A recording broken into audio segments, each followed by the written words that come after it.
क्या कहना है आज के फैसले पर, क्योंकि आप लोग तो लंबे समय से लड़ाई लड़ रहे हैं इन चीज़ों को लेकर। ईवीएम का मामला भी कोर्ट में है, अब क्या उम्मीद है आप लोगों की ईवीएम को लेकर? देखिए, ईवीएम को लेकर हम निश्चित रूप से बहुत पॉजिटिव हैं और हम तो यहाँ तक भी हैं कि अगर कोर्ट से भी फैसला नहीं आता तो भी हम ईवीएम से चुनाव नहीं होने देंगे। जनता पूरी तरह से तैयार है सड़क पे आने के लिए, संघर्ष होगा चाहे जो भी हो, इसमें हमें कोई शक नहीं है। रही बात जो आज का फैसला है, मैं कहूँगा कि आज का फैसला वाकई में बहुत ऐतिहासिक फैसला है और आज सुप्रीम कोर्ट की कॉन्स्टिट्यूशन बेंच ने जिस तरह से ये निर्णय दिया है कि कल शाम यानी 12 तारीख को शाम 5 बजे तक एसबीआई जितनी भी डिटेल्स उससे मांगी गई थी 15 फरवरी के फैसले में, वो सारी की सारी उपलब्ध कराए इलेक्शन कमीशन को। और इलेक्शन कमीशन को जो डायरेक्शन दी गई है कि 15 तारीख को शाम 5 बजे तक अपनी वेबसाइट पर ये सारा जो डाटा है, सारी इंफॉर्मेशन अपनी वेबसाइट पर डालें ताकि लोगों को अवेलेबल रहे। बहुत ही ऐतिहासिक फैसला है। मैं कह सकता हूं कि आज के फैसले के बाद लोगों का विश्वास, देश की जनता का विश्वास सुप्रीम कोर्ट में और बढ़ेगा आज के बाद में।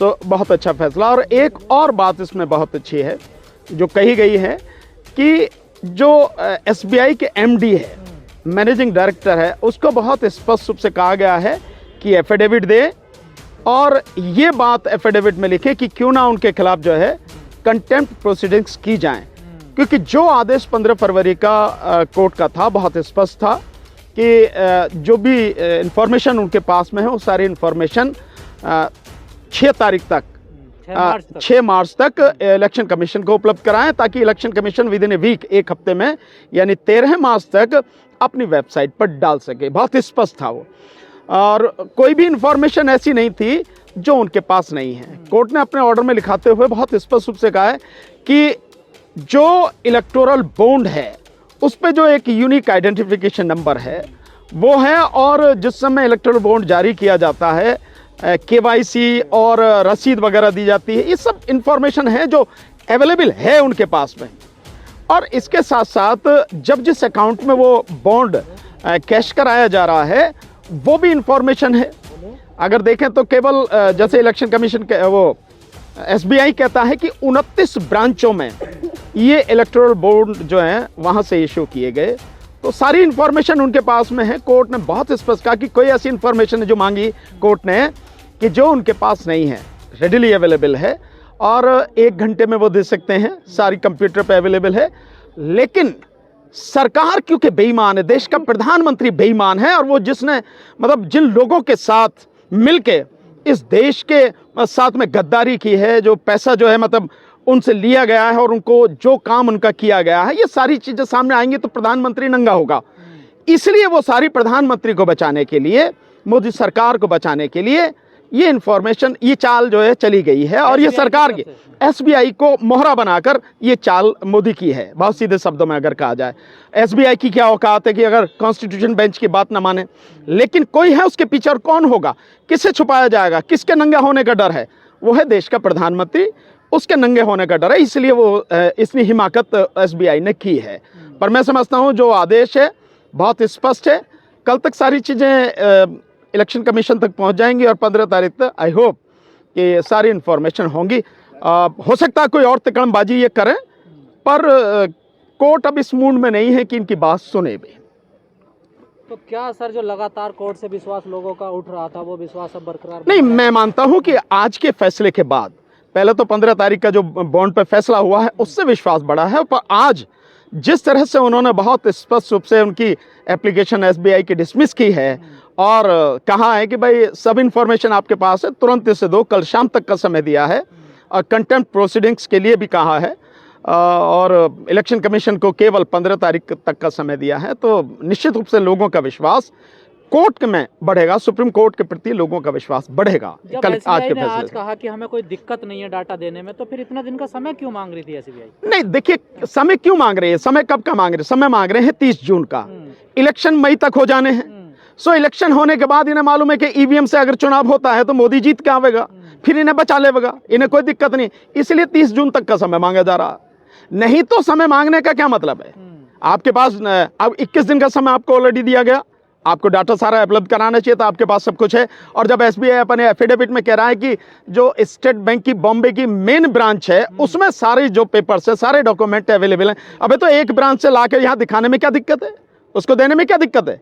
आज की तारीख में इतना फास्ट काम होता है, अगर नहीं भी है आप वो भी इसकी कॉपी भी करना पड़े तो भी आप फटाफट कॉपी करो, डालो उस पर, बना की क्या दिक्कत है? लोकसभा चुनाव में इन चीजों का असर पड़ेगा ये? नहीं, निश्चित रूप से। देखिए, जिन लोगों ने पैसा दिया है, ये केवल 16,000 करोड़ या 16,500 करोड़ का जो बॉन्ड है उसका मसला नहीं है भाई। ये 16,500 करोड़ तो रिश्वत है। इस रिश्वत के लिए कितने लाख करोड़ का काम किया गया, किस किस बिजनेसमैन का काम किया गया, उनको क्या क्या सुविधा दी गई? असली तो लूट वो है ना। सो वो लूट सारी धीरे धीरे सामने आएगी। जो इन्वेस्टिगेटिव जर्नलिज्म है, जो लोग लगे हुए हैं, उन लोगों ने जब ये सारी चीजें खोज के निकाल ली हैं, तो जैसे ये चीजें आएंगी सामने, पता लग जाएगा कि किस बिजनेसमैन ने कितनी रिश्वत दी है और उस बिजनेसमैन को कितने लाख करोड़ का या कितने हजार करोड़ का फायदा मोदी सरकार ने दिया है।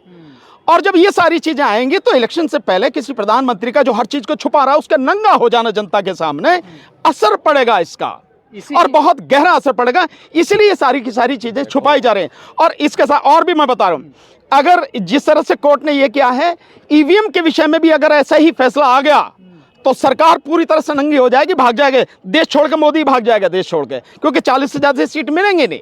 ये जो गोदी मीडिया है ये सारी ताकत भी लगा लेगा तो भी उसे रोक नहीं पाएगा, छोड़ के भाग जाएंगे इस देश को।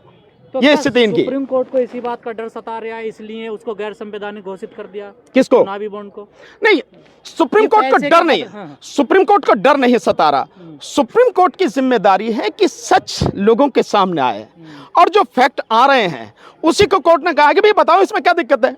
कोर्ट ने यही तो कहा ना अपने 15 फरवरी के फैसले में कि ये आरटीआई जो एक्ट है उसका उल्लंघन है। भाई देश की जनता को ये मालूम होना चाहिए कि कौन व्यक्ति कितना पैसा किसको दे रहा है। इसमें दिक्कत क्या है किसी को? भाई पहले भी ट्रस्ट बनाए गए हैं, इलेक्टोरल ट्रस्ट बनाए गए, उनके माध्यम से भी पैसा दिया जाता रहा है, करीब 5,500 हजार करोड़ उनके माध्यम से भी दिया गया। इसके माध्यम से जो 16,500 करोड़ रुपए दिया गया है, और भी उसके अलावा भी पैसा दिया जाता। बात इसमें नहीं पैसा दे रहे हैं, लेकिन पब्लिक को मालूम तो होना चाहिए कि कौन बिजनेसमैन कितना पैसा दे रहा है, और ये मालूम होना चाहिए कि उस बिजनेसमैन को कितना फायदा हो रहा है। जैसे पीएम केयर फंड में 1550 करोड़ रुपए टाटा ने दिए, तो टाटा को एयर इंडिया मिल गया नहीं मिल गया? 60,000 करोड़ की कंपनी उसे जो 15,000 करोड़ में मिल गई, 12,000 करोड़ में। सो ये फायदा जो है, ये चीजें ऐसे सामने आएंगी कि किस किस को कितना फायदा दिया जा रहा है। इसलिए सरकार जो व्यक्ति अपने आप को बड़ा धर्मात्मा समझता है, और अब तो उसे घोषित भी कर दिया कि विष्णु का अवतार है वो, तो जो विष्णु का अवतार है वो जनता के सामने बेईमानी करता हुआ पकड़ा जाएगा, नंगा हो जाएगा, तो उसकी अवतारीगरी सारी निकल जाएगी। ये है डर असली, ये है सारी कहानी। पीएम केयर फंड पे भी अब लोगों को बिल्कुल शक नहीं है। हम तो बहुत पहले से कह रहे हैं कि पीएम केयर फंड देश में मतलब एक संगठित रूप से रिश्वत लेने का, प्रधानमंत्री द्वारा रिश्वत लेने का ये एक नया फंड है पीएम केयर फंड। नहीं तो पता लग जाएगी भाई कैसे कैसे पैसा लिया गया। जिन चाइनीज कंपनी के आपने जो ऐप बंद कर दिए, जिन चाइनीज कंपनी को आप कहते हो, वैसे हिम्मत नहीं है आपकी बोलने की, जिन्हें लाल आंखें दिखानी बात कर रहे, उनसे आपने पीएम केयर फंड में पैसा लिया। और देश के जो सरकारी कर्मचारी हैं उनका भी जबरदस्ती 1 दिन या 2 दिन या 3 दिन का जो है उनका भी पेमेंट आपने जो पीएम केयर फंड में लिया। आपके बाप का पैसा था कि कर्मचारी को बिना बताए आपने उससे पैसा ले लिया? कहां कहां से पैसा आ रहा है, ये सारी चीजें जानने की जरूरत है, जनता को जानने की जरूरत है। अगर ये चीजें सामने आ जाएंगी सब कुछ क्लियर हो जाएगा कि ये सरकार कितना बड़ा घोटाला कर रही है। जैसे मैंने बताया नहीं कि तो केवल 16,000 करोड़ की बात है इलेक्टोरल बॉन्ड, इसके एवज में कितने लाख करोड़ का फायदा दिया गया। अडानी कैसे बन गया इतना अरबपति खरबपति लगातार, जिसकी करीब 8-10 हजार करोड़ की जो उसकी थी 2014 के लगभग उसकी कंपनी की वैल्यू थी, आज लाखों करोड़ में होगी। कैसे हो गई?